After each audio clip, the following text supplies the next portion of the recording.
Hey everybody, it's Master Dave, House of Warriors, Martial Arts and Kickboxing with Warrior Wisdom number 15. I'm sitting in the chair today because I overtrained. I'm a little sore, so I'm taking it easy today. And we're going to talk about in this video, which is Warrior Wisdom is about martial arts, maybe an examination of techniques, or in my case here, we're talking about the condition of classical martial arts in the modern world. And we're going to talk about, if you see the graphic back there, what is the worst thing to happen to martial arts in America? And it is organizations. It's the worst thing that's ever happened to us, and I'll explain why. So you have to look at a little history here. When I say organizations, the main organizations that came out of, like, say, Korea and Japan, they were post-World War II. And the reason was you had all these styles pop up in Korea especially. And they started teaching Americans or Europeans, and then they started going to teach in Europe and America and South America, and then they're sending Korean ambassadors over there, and then all of a sudden they started noticing, hey, there's a lot of growth in these countries because one, their GDP is higher, so people have more disposable money, so they can pay lessons, and they saw people making a living in America or even South America. They said, man, we got to get these people together. We need to establish an organization in that country. So I was in Tangsudo Mudokwan, later Subakdo Mudokwan. I hated the name. Don't get me started on that. That's a third video we're going to come out with. The dumbest thing that Mudokwan ever did. But we go into these organizations. They want to establish community, a sense of belonging, connection to the source material, and also standardization of technique. All sound very good, and they're all very good points. You got to have a standardized way of doing things. You got to have a community, people to network with. That's what the martial arts are about. And it was like that. And, honestly, my first years in the Mudokwan were very much like that. It felt like a great community. I would see people. I got to black belt. I would travel, and it was great.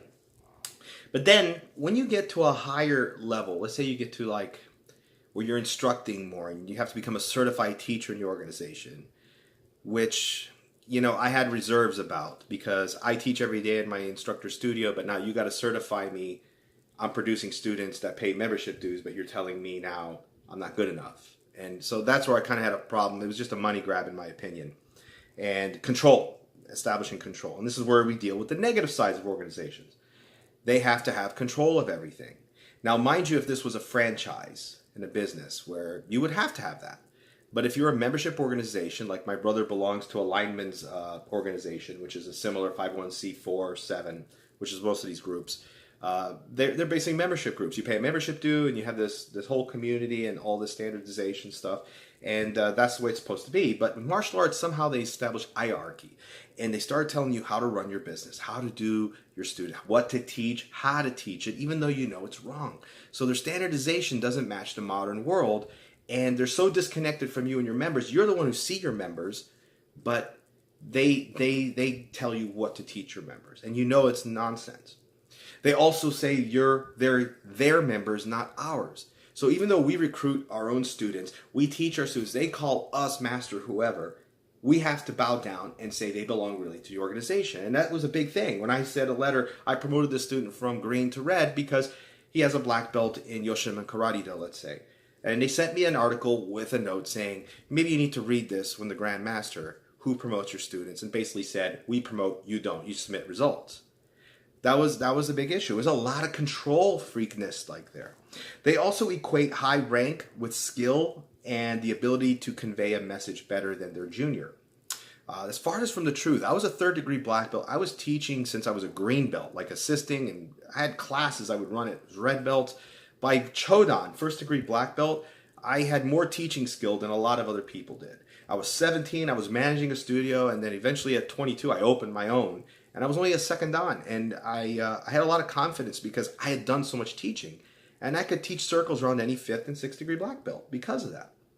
And I made a point that, skill is about practice. It's not because if you're a higher rank, granted, you should maybe kick my ass if I spar you. But if you don't, it doesn't mean anything other than on that day I had more skill set than you. It doesn't mean I'm better than you. But they don't understand that. And they don't equate that if you're younger or have a lower rank, you could have more skill. So that was an issue.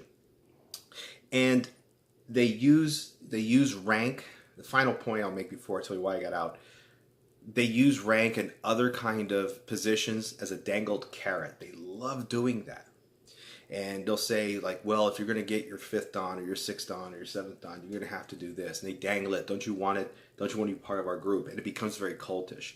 So when you start running a studio and you start owning a studio, then you start doing the higher level Dan testings, you start seeing this stuff. And before, I was like a blind sheep. I would be on the bottom saying, no, these guys are horrible. They left the organization, whatever. But then when you start getting there and you see yourself, oh, I just have to get to this level. I've torn through all the nonsense, and now this is the truth of the organization. It's horrible how they treat people, studio owners.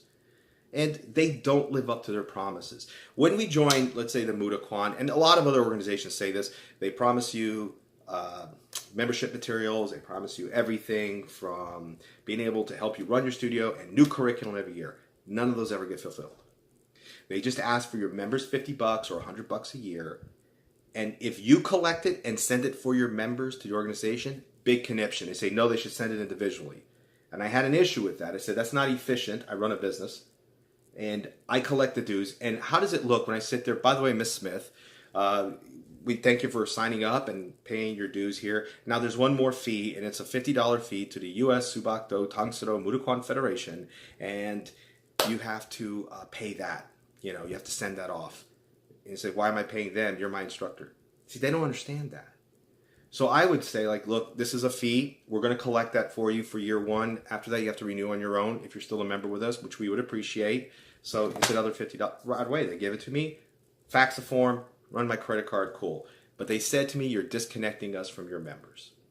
And then because I didn't agree with that, they held me back on my 5th Dan, and they gave a lot of nonsense about why I didn't pass. And it's interesting how in these organizations, when you challenge them and they see you're a big school, and I had 2 big schools, they start to say, well, now you're not that good. And some of my even friends that were in a group started turning and say, yeah, you're not that good of a practitioner anyway. You're kind of shitty. And I'm like, well, that means what? For 20 years, everyone just passed me. I won all those tournaments in the name of the Subakdo Mudaquan, Tangsero Mudaquan.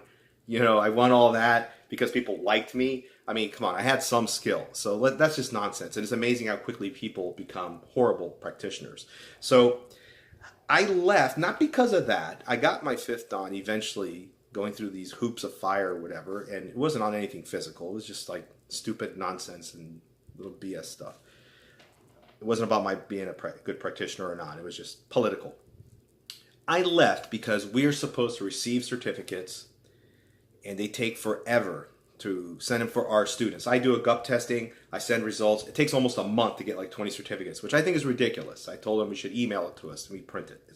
And their issue was, well, it won't be the same paper. So when I sent results, it took 3 months, and they still hadn't done them. And I left that organization and stayed with my group, my people. And that's it. That's why I feel it's the worst thing to ever happen. We've had more growth.